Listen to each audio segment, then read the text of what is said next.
പുതിയൊരു കൂട്ടുകെട്ട്. സൗദിയുടെ പണം, തുർക്കിയുടെ ആയുധങ്ങൾ, പാകിസ്ഥാന്റെ സൈന്യം. ഒരു പുതിയ സൈനിക സഖ്യം. ഇന്ത്യക്ക് ഭീഷണിയും.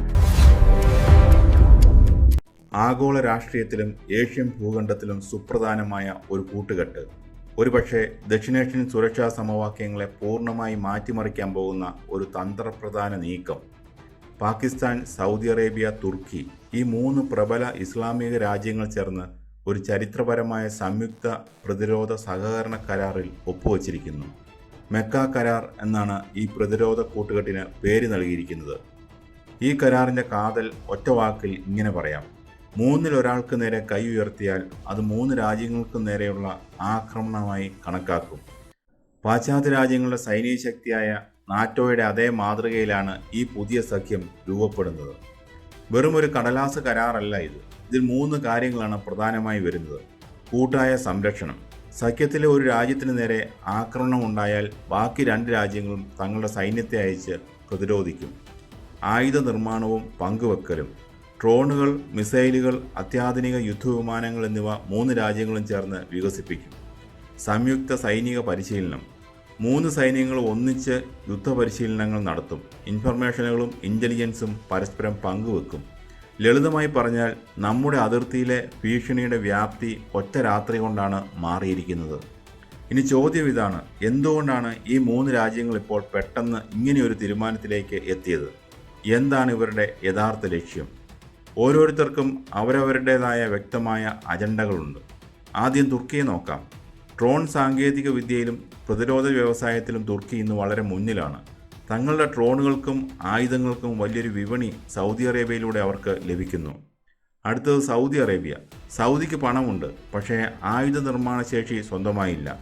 അമേരിക്കയെ മാത്രം എന്നും ആശ്രയിക്കാൻ കഴിയില്ലെന്ന് സമീപകാല സംഭവങ്ങൾ സൗദിയെ പഠിപ്പിച്ചു. അതിനാൽ സ്വന്തമായൊരു സുരക്ഷാ കവചമാണ് സൗദിക്ക് വേണ്ടത്. ഇനി മൂന്നാമത്തെ ആൾ നമ്മുടെ അയൽക്കാരായ പാകിസ്ഥാൻ. സാമ്പത്തികമായി പാപ്പരായ പാകിസ്ഥാന് ഈ കരാർ ഒരു ജീവവായുവാണ്. സൗദിയുടെ എണ്ണപ്പണവും തുർക്കിയുടെ സാങ്കേതിക വിദ്യയും പാകിസ്ഥാൻ ലഭിക്കും. പകരം പാകിസ്ഥാൻ എന്താണുള്ളത്? തങ്ങളുടെ വലിയ സൈന്യവും ഏറ്റവും പ്രധാനമായി ആണവശേഷി സ്വന്തമായി ഉണ്ടെന്നുള്ളതും. ചുരുക്കത്തിൽ സൗദിയുടെ പണം, തുർക്കിയുടെ ടെക്നോളജി, പാകിസ്ഥാന്റെ സൈനിക ബലം മൂന്നും കൂടി ആയപ്പോൾ അതൊരു അപകടകരമായ കോമ്പിനേഷനായി മാറുകയാണ്.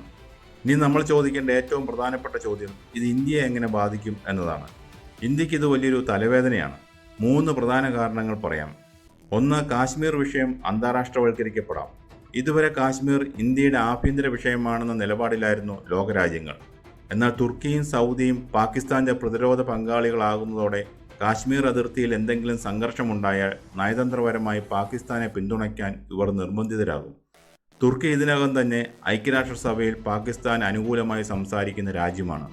രണ്ട്, ആയുധ ഭീഷണി. വരുന്നാളിൽ ഇന്ത്യയും പാകിസ്ഥാനുമായി ഒരു യുദ്ധമുണ്ടായാൽ പാകിസ്ഥാൻ തനിയെ ആയിരിക്കില്ല പോരാടുന്നത്.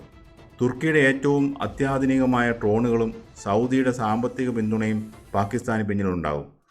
രണ്ട് അതിർത്തികളിൽ നിന്നും, അതായത് ചൈനയുടെയും പാകിസ്ഥാൻ്റെയും അതിർത്തികളിൽ നിന്ന് ഭീഷണി നേരിടുന്ന ഇന്ത്യക്ക് മൂന്നാമതൊരു നിഴൽ യുദ്ധം കൂടി നേരിടേണ്ടി വരും. മൂന്ന്, ഗൾഫ് നയതന്ത്രത്തിലെ തിരിച്ചടി.